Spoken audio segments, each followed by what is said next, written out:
Hello friends, ಎಲ್ಲರಿಗೂ ನಮಸ್ಕಾರ. ನಾನಿವತ್ತು ಸಿಂಪಲ್ಲಾಗಿ ಮತ್ತು ಈಸಿಯಾಗಿ ಥ್ರೆಡ್ ಪೈಪಿಂಗ್ನ ಯಾವ ರೀತಿ ಹೊಲ್ಕೋಬೋದು ಅಂತ ನಾನು ತೋರಿಸ್ಕೊಡ್ತೀನಿ. ಇದಕ್ಕೆ ನೋಡಿ, ನಾನು ಕ್ರಾಸಾಗಿ ಟಿಶ್ಯೂ ಬಟ್ಟೆ ಬರುತ್ತಲ್ವ, ಅದನ್ನು ಕ್ರಾಸಾಗಿ ಕಟ್ ಮಾಡ್ಕೊಂಡಿದ್ದೀನಿ. ಇಲ್ಲಿ ನಾನು ಸಿಲ್ವರ್ ಕಲರ್ ತೊಗೊಂಡಿದ್ದೀನಿ.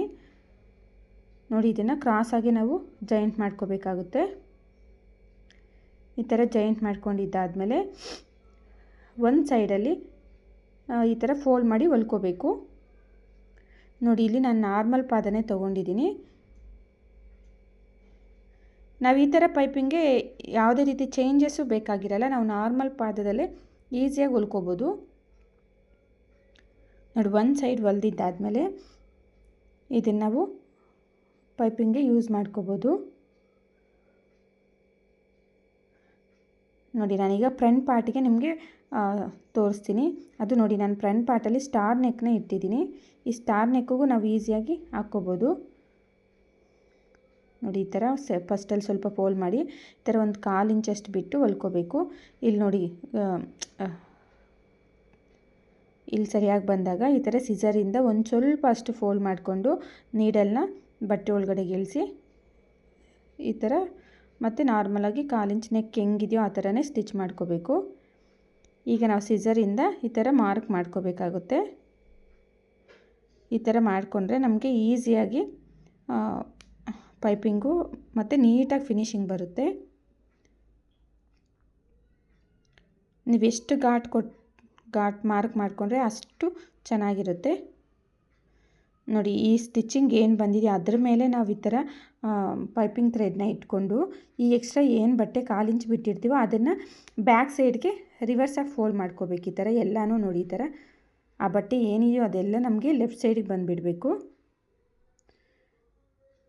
ಈಗ ನೋಡಿ, ಪೈಪಿಂಗ್ ಪಕ್ಕದಲ್ಲೇ ನಾವು ಹೊಲ್ಕೋತಾ ಬರ್ಬೋದು. ಇದಕ್ಕೆ ಪಾದ ಚೇಂಜ್ ಮಾಡಲೇಬೇಕು ಅಂತ ಏನಿಲ್ಲ. ನೀವು ನಾರ್ಮಲ್ ಪಾದದಲ್ಲೇ ಬೇಕಾದ್ರೆ ಸ್ಟಿಚ್ ಮಾಡಿ ನೋಡಿ, ತುಂಬಾ ನೀಟಾಗಿ ಬರುತ್ತೆ.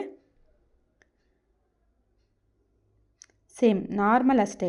ಇಲ್ಲಿ ಶೇಪ್ ಬಂದಿದೆಯಲ್ವಾ, ಇಲ್ಲಿ ಸರಿಯಾಗಿ ಬಂದು ಸೂಜಿನ ಬಟ್ಟೆ ಒಳಗಡೆ ಇಳಿಸಿ ಮತ್ತು ಈ ಕಡೆ ರಿವರ್ಸ್ ಮಾಡಿಕೊಂಡು ಮಾಮೂಲಿ ಆ ಕಡೆಯಿಂದ ಯಾವ ರೀತಿ ಹೊಲ್ಕೊಬಂದ್ರು ಅದೇ ರೀತಿ ಹೊಲ್ಕೊಂಡ್ರೂ ನಮಗೆ ಈಸಿಯಾಗಿ ಬರುತ್ತೆ.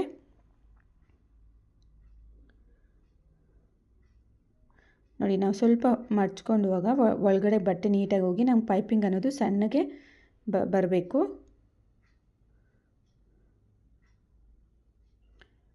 ನೋಡಿ, ತುಂಬ ಅಂದರೆ ತುಂಬಾ ಈಸಿ. ನೋಡಿ, ಎಷ್ಟು ನೀಟಾಗಿ ಬಂದಿದೆಯೋ ನೋಡಿ, ಶೇಪ್ ಹತ್ರನೂ ಎಷ್ಟು ನೀಟಾಗಿದೆಯೋ.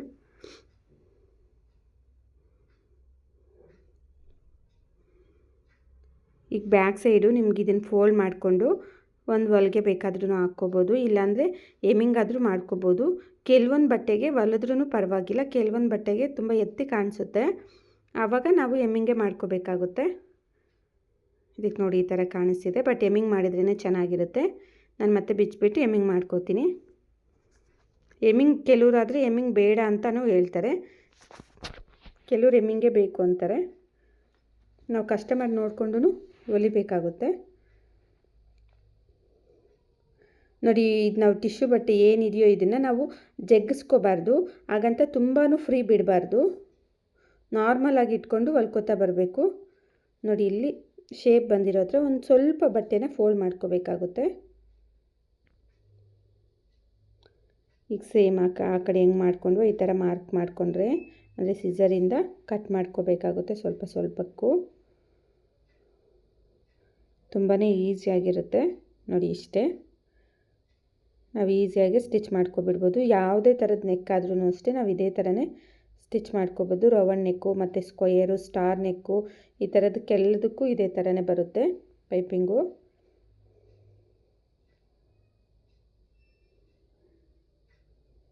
ಫ್ರೆಂಡ್ಸ್, ಈ ವಿಡಿಯೋ ನಿಮ್ಗೆ ಏನಾದರೂ ಇಷ್ಟ ಆಯಿತು ಅಂದರೆ ಪ್ಲೀಸ್ ಒಂದು ಲೈಕ್ ಮಾಡಿ, ಶೇರ್ ಮಾಡಿ, ಕಾಮೆಂಟ್ ಮಾಡಿ. ನನ್ನ ಚಾನಲ್ನ ಯಾರಾದರೂ ಹೊಸ್ದಾಗಿ ನೋಡ್ತೀರಾ ಪ್ಲೀಸ್ ಸಬ್ಸ್ಕ್ರೈಬ್ ಮಾಡ್ಕೊಂಡು ನೋಡಿ.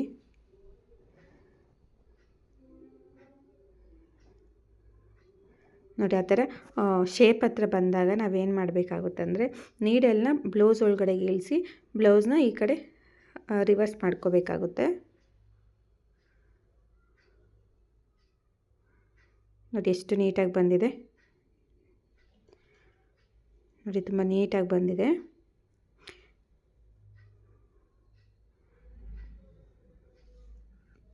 ನೋಡಿ ನಾನು ಆ ಕಡೆ ಎಮ್ಮಿಂಗ್ ಮಾಡ್ಕೋತೀನಿ.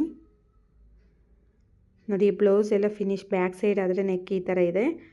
ಈ ನೆಕ್ ನಾನು ಅಪ್ಲೋಡ್ ಮಾಡಿದ್ದೀನಿ ಚಾನಲಲ್ಲಿ. ಈ ನೆಕ್ ಯಾವ ರೀತಿ ನಾವು ಸಿಂಪಲಾಗಿ ಸ್ಟಿಚ್ ಮಾಡ್ಕೋಬೋದು ಅಂತೇಳ್ಬಿಟ್ಟು. ನಿಮಗೇನಾದರೂ ಇಷ್ಟ ಆಯಿತು ಅಂದರೆ ಹೋಗಿ ಒಂದು ಸರ್ತಿ ನೋಡಿ. ತುಂಬಾ ಈಸಿಯಾಗಿ ಹೇಳ್ಕೊಟ್ಟಿದ್ದೀನಿ.